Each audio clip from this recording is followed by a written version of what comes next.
This isn't a vacation. It is a moment of quiet surrender when James bows his head and asks Christ to watch over Diep and little Nee. In a place meant for rest, his heart is heavy with prayers. Prayers for protection, for forgiveness, and for the strength to keep the people he loves safe. In that sacred silence, James understands that true love is not about escape, but about entrusting everything he holds dear into God's hands. The road ahead was long and quiet, stretching like a ribbon of gray beneath a pale morning sky. To anyone passing by, it might have looked like the beginning of a simple getaway. 3 people sharing a small car, a child humming softly in the back seat, the air carrying the scent of early winter. But this was not a vacation, not for James. Diep sat beside him, her hands folded neatly on her lap, her gaze drifting between the passing fields and the sleepy face of little Nee behind them. Nee's laughter broke the silence now and then, innocent and light, the kind of sound that made adults forget their worries for just a heartbeat. She pressed her forehead to the window, marveling at the trees and houses slipping away, unaware that this journey carried more weight than she could imagine. James kept his eyes on the road. His grip on the steering wheel was steady, yet his thoughts were anything but. To Diep and Nee, this trip felt like a pause from routine, a rare chance to breathe, to be together without the noise of daily struggles.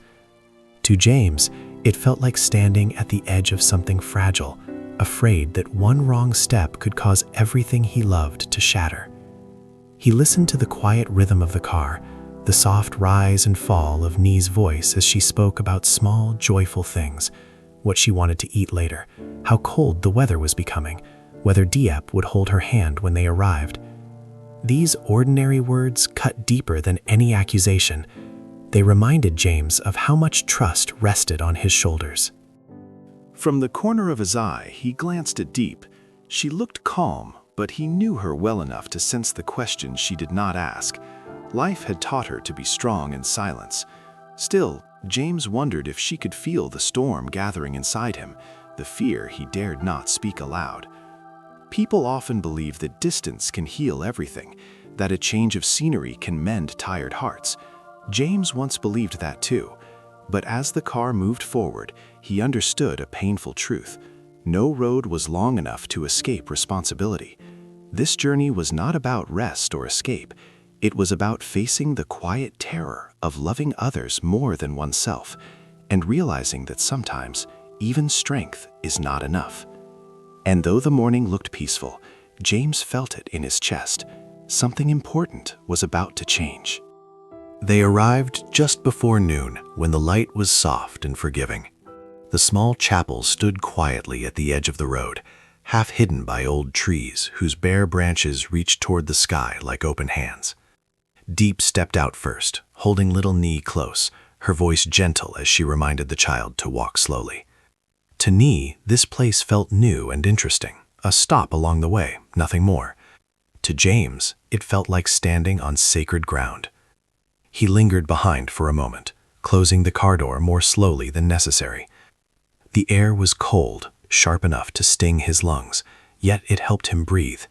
He had not planned this stop aloud. He had not explained it to Diep. Still, his feet carried him forward, as if guided by something deeper than thought. Inside the chapel, the world softened.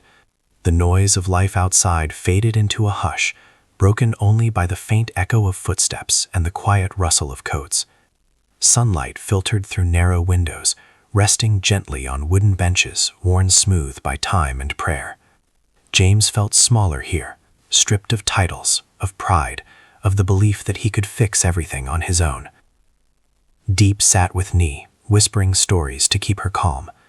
She did not ask James why they were here.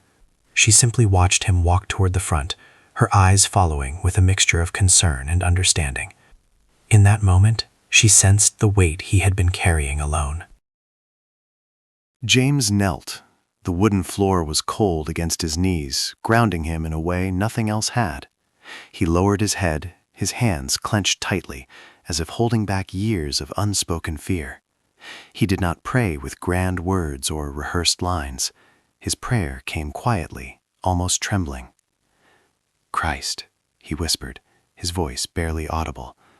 I know I am not strong enough. Images flooded his mind. Diep's tired smile at the end of long days, Ni's small hand reaching for him in the dark, the fragile peace they had built together. He thought of the dangers he could not control, the mistakes he could not undo, the future that felt uncertain and heavy. I don't ask for comfort, he continued, swallowing hard. I ask for protection. Please watch over them when I fail.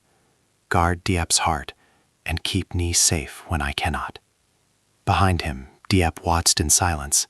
She did not hear the words, but she felt their meaning. In that quiet space, she understood something important. This was not weakness. This was love laid bare, stripped of pride. As James rose from his knees, the weight in his chest did not disappear, but it shifted, like a burden shared, no longer carried alone.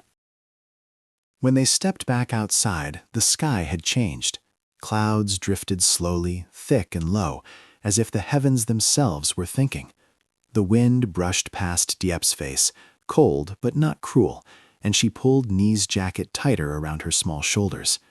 Life resumed its ordinary rhythm, the distant sound of motorbikes, the murmur of people passing by. Yet something inside all three of them had quietly shifted. Ni skipped ahead, chasing a fallen leaf across the pavement, laughing as if the world were simple and kind. Diep watched her for a moment, then turned to James. He was unusually quiet, his eyes fixed somewhere far beyond the road in front of them.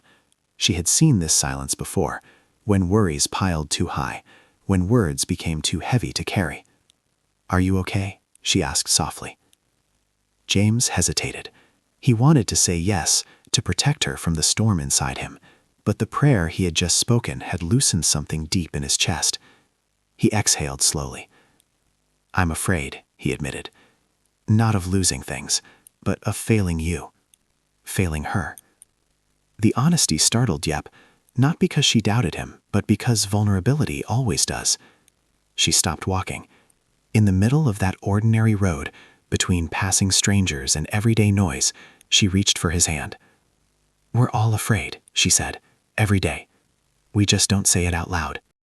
Her words were simple, yet they landed with quiet force. James felt the weight between them shift, not vanish, but settle into something they could share. He looked down at their joined hands, noticing how small and steady hers felt, how much strength could exist without noise. As they continued walking, memories rose uninvited. The long nights Diep spent working, the way she smiled even when exhausted, the times James chose silence instead of truth, believing sacrifice meant suffering alone. He realized then how often he had mistaken distance for protection. A sudden thought struck him. How many families walked this same road every day, hiding fears behind routines, carrying love like an unspoken promise? It made their story feel both unique and painfully familiar. Ahead, Ni turned around, running back toward them. Uncle James, look, she said, holding up a small stone shaped like a heart. It's lucky. James knelt, smiling for the first time that day. It is, he said, and meant far more than the word itself. Diep watched them, her heart tightening with both hope and worry. She knew love was not enough to erase hardship. But in that moment, she also knew this.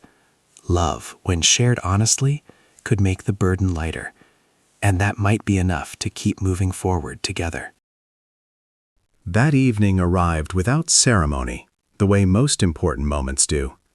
The sky dimmed into a soft gray blue, and the first lights flickered on in the houses along the road. Diep lit a small lamp, its warm glow spreading gently across the room, touching the corners where shadows like to hide. Ni sat cross-legged on the floor, humming to herself while arranging her little treasures from the day, stones, leaves, and dreams only a child could see clearly. James stood by the window, watching the night settle. The world looked calm from here, almost forgiving. Yet inside him, the question still whispered, am I doing enough? Am I choosing the right path? These were the same questions so many people carried home after long days. Fathers, mothers, lovers, pretending strength while quietly searching for reassurance. Diep noticed his reflection in the glass before she heard his sigh. She walked over, standing beside him, not pressing for answers. Silence, when shared, felt kinder now. "I used to think," James said at last, "that protection meant control, that if I planned everything perfectly, nothing bad would happen." He paused, his voice lowering. "But today, I realized I can't shield you from the world. I can only stand with you in it." Diep looked at him, her eyes steady, thoughtful. "And I used to think," she replied, "that loving someone meant enduring everything quietly. But love isn't meant to be carried alone." Their words met somewhere between them, fragile but sincere. Outside, the wind stirred the trees, as if listening. Nee suddenly crawled into James's lap, her small arms wrapping around his waist. "Uncle James," she murmured sleepily, "you promised you wouldn't go away." James held her close, feeling the truth of her weight, her warmth. "I promise," he said, not loudly, not dramatically, but with a firmness that surprised even himself. That promise was not a shield against hardship. It was not a guarantee of easy days or perfect endings. It was something quieter and braver, a decision to stay, to face fear with open hands, to trust that faith and love could coexist with uncertainty. As the night deepened, Diep watched them, her heart full and unafraid for the first time in a long while. She knew storms would come. Life always found a way to test even the strongest bonds. But beneath the open sky, in that small, ordinary room, a quiet promise had been made. And sometimes, that was how hope began. Not with miracles, but with people choosing one another again and again, even when the road ahead remained unseen. This story teaches us that true love and responsibility are not proven by grand promises or perfect plans, but by quiet commitment in the face of uncertainty. James once believed that protection meant controlling every outcome, while Diep believed love required silent sacrifice. Through hardship, both learned that love is meant to be shared, not endured alone. In everyday life, many people carry invisible burdens, worries about family, fear of failure, or the pressure to appear strong. Like James, we may think we must solve everything by ourselves. Like Diep, we may believe that staying silent is the only way to keep peace. Yet real strength comes from honesty, humility, and the courage to lean on one another. The presence of little Nee reminds us that our choices affect more than just ourselves. Children, and even those who love us quietly, look to our actions for safety and hope. Keeping a promise, showing up when it is difficult, and choosing kindness over pride can shape a life more deeply than wealth or status ever could. Ultimately, this story shows that faith is not about escaping hardship, but about trusting love to guide us through it.